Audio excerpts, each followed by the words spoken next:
tretinoin နေအရန်ဝယ်လိမ့်နေကြတယ်လို့ကြားတယ်။အဲ့ဒီအကြောင်းကိုပြောပြပေးမှာဖြစ်ပါတယ်။ကျွန်မဒေါက်တာဆိုရီပါအရေးပြားနဲ့လှပဆရာဝန်မှာအဲ့တော့ tretinoin ကဒီ vitamin A အုပ်စုထဲမှာနည်းနည်းအပြင်းဆုံးနေပါပေါ့နော်။ပြင်းဆုံးလို့ပြောရမယ်။အဲ့တော့အဲ့ကောင်တွေကဆရာဝန်ညွှန်ကြားချက်နဲ့မှပေးရတဲ့ဟာမျိုးတွေပေါ့နော်။ဒါကတော့နိုင်ငံခြားမှာပေါ့လေ။ဒီနိုင်ငံမှာကျတော့ကြိုက်တယ်လို့ဝယ်လို့ရနေတဲ့ခါကျတော့ပြည်သူလူထုလက်ထဲကိုမြန်ရောက်နေတာပေါ့အဲ့တော့အန်ရရှိလားဆိုတော့မသုံးတက်ရင်အန်ရရှိပါတယ်အဲ့တော့မသုံးနဲ့လို့လဲလိုက်ပြောလို့မရမယ်အတူတူသုံးနည်းပဲပြောလိုက်တော့မယ်လို့ကျွန်မစဉ်းစားရတယ်ပေါ့နော်အဲ့တော့ tretinoin က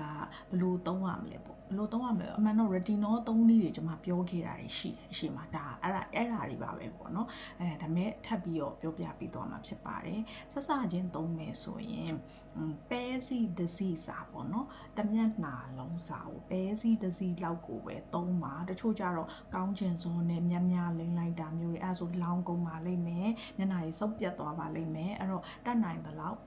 နည်းနည်းပဲစခြင်းကိုနည်းနည်းပဲသုံးပါကိုက acid နဲ့လည်းအထီးတွေ့မရှိဘူးတဲ့သူတွေမျိုးဆိုရင်ပို့ပြီးတော့ခရူးဆိုင်ရပါမယ်တချို့ကြတော့သုံးနေကြပေါ့နော်အရင်တော့ AHB လည်းသုံးဘူးတယ်လက်တဲ့ acid တွေ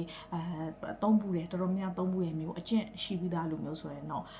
တိတ်ပြဿနာမရှိဘူးတိတ်လည်းပြောစရာမလိုဘူးပေါ့နော်ဒါပေမဲ့လုံးဝမသုံးဘူးတဲ့လူတွေစသုံးမယ်ဆိုရင်တော့အဲ့ကောင်က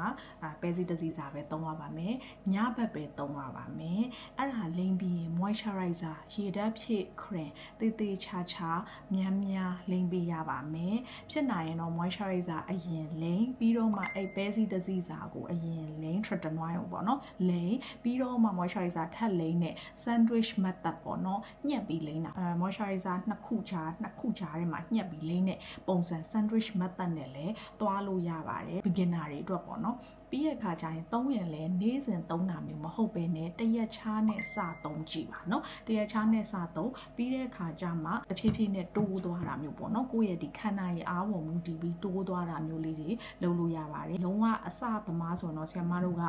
တပတ်ကို2ရက်3ရက်လောက်နဲ့စခိုင်းတယ်ပြီးတော့မှနောက်တစ်ပတ်ကိုနည်းနည်းလေးရက်လေးတိုးတယ်တပတ်2ရက်3ရက်ဆိုတာဇက်တိုင်းမဟုတ်ဘူးเนาะဂျားထဲမှာရက်ချရမယ်အဲ့လိုမျိုးပြောတာကိုခန္ဓာလောက်ဖြည်းဖြည်း